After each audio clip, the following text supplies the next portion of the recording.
السلام عليكم ورحمة الله تعالى وبركاته. هنايا غادي نشوفوا السعودية تنتصر للمغرب في القمة العربية الإفريقية. هنا غادي نشوفوا كيفاش البوليزاريو غادي تحس براسها بأنها غير مرغوبة فيها في القمة العربية الإفريقية.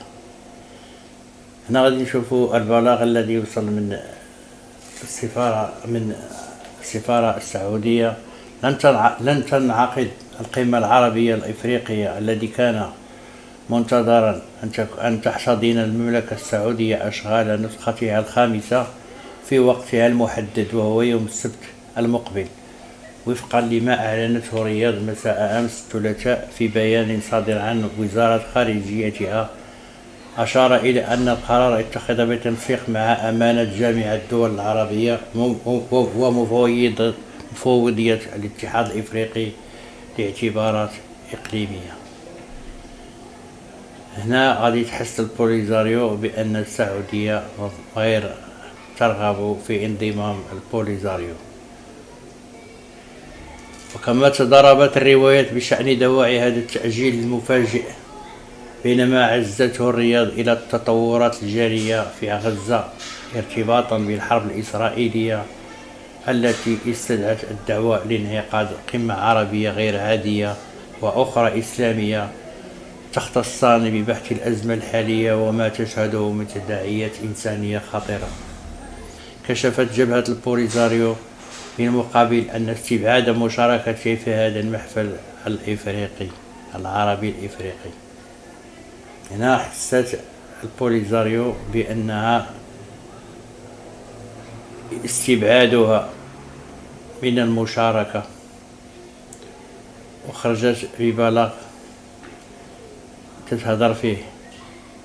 حملت بيان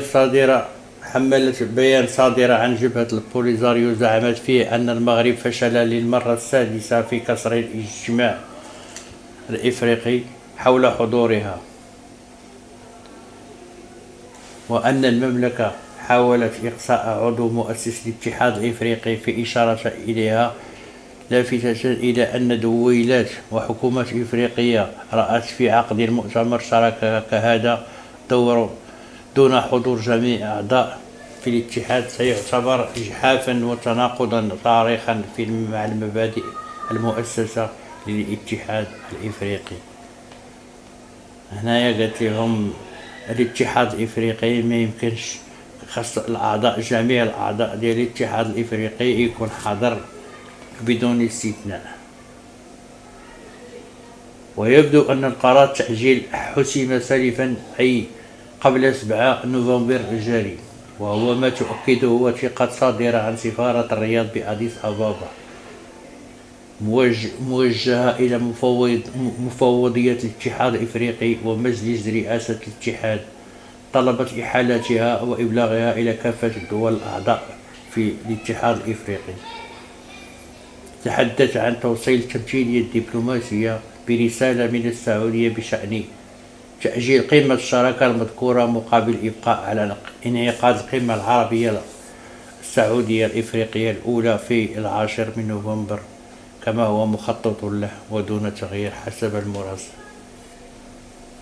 هنايا السيدة غادي نشوفوا بأن السعودية غدير قمة إفريقية سعودية، يعني كاينة غير السعودية والدول الإفريقية، ماشي قمة عربية، قمة سعودية إفريقية اللي غادي تكون في 10 نوفمبر. هنا وسبق للمغرب أن انسحب بمعية 8 دول عربية من مؤتمر القمة العربية الإفريقية الرابع الذي أقيم في عاصمة غينيا الاستوائية مالابو عام 2016 بسبب حضور البوليزاريو، كما حدى بالمجلس إلى